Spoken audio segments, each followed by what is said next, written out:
पकड़ पाही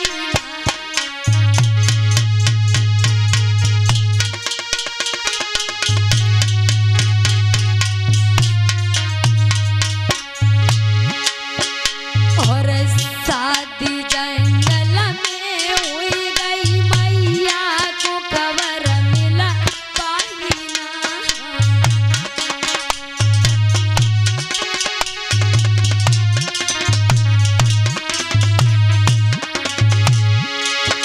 और क्या बोली पिताजी तुमने मुझसे एक बात और कही थी कि इस महात्मा को धोखा नहीं देना। सुनो और जीवन भर में ओ बबुला सैया की टहल बजाऊंगी और दुख कितने ऊपर जाए कभी सैया को न पीत दिखाऊंगी।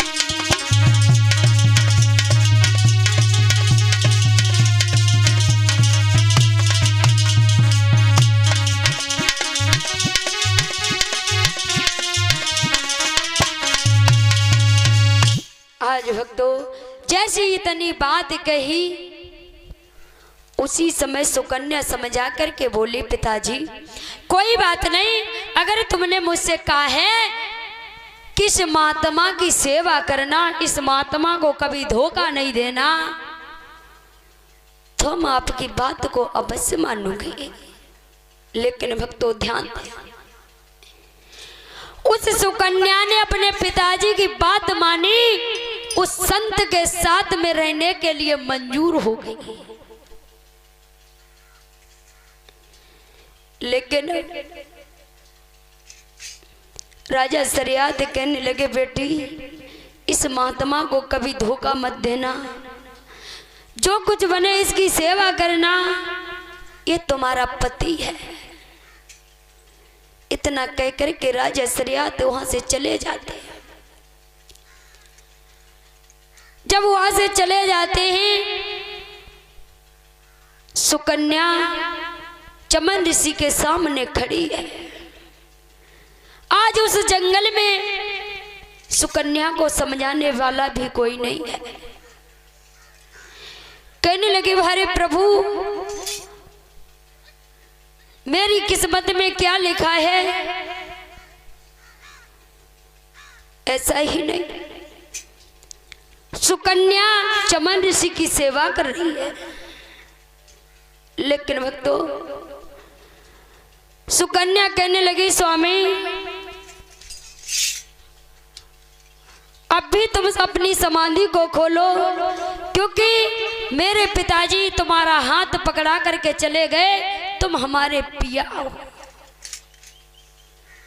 सुकन्या सेवा कर रही है तो सुकन्या के आंखों में आंसू हैं। कहने लगी स्वामी इस जंगल में मेरा कोई साथी नहीं है आपके अलावा, फिर भी आप सो रहे हो। रो करके बोली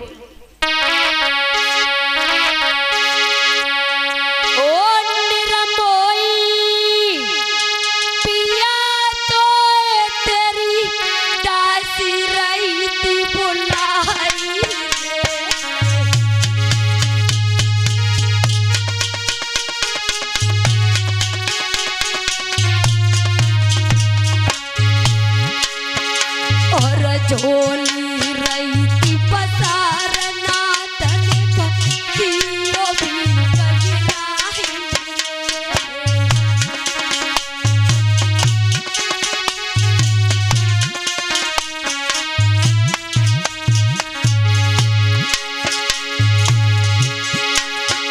अरे धोखे से मैंने ओ सैया कर नैन फोड़ दया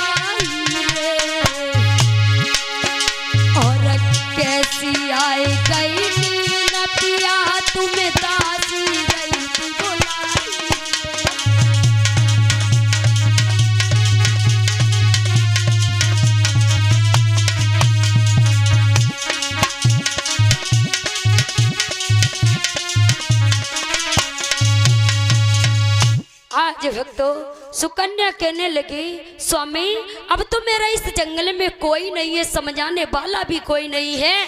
अगर चीता भालू आ जाएंगे तो मुझे भी खा जाएंगे। लेकिन भक्तों ध्यान दें,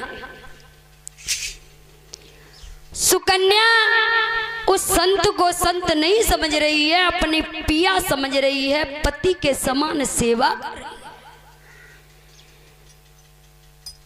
आज भक्तों जब काफी समय व्यतीत हुआ, धीरे धीरे 14 बरस व्यतीत हुए तो चमन ऋषि की समाधि खुली। जब चमन ऋषि ने समाधि खोली तो चमन ऋषि के नेत्र तो फूटे हुए थे। चमन ऋषि ने हाथ फिरा करके देखा, कहा आप कौन हो, क्या नाम है, कहां से आए हो? सुकन्या ने जवाब दिया, स्वामी आपको नहीं पता, अपने पिता के साथ में हम इस जंगल में घूमने के लिए आई, और जब जंगल में घूमने के लिए आई तो हम आपके पास तक आ गई, लेकिन मैंने आपको पहचान नहीं पाया। मैंने धोखे से आपके नेत्र को फोड़ दिया, हमसे बहुत बड़ी भूल बन गई। स्वामी अब मुझे क्षमा कर दो, मेरे पिता ने इतना ही नहीं बल्कि तुम्हारा हाथ तक पकड़ा दिया है, तुम हमारे पति हो।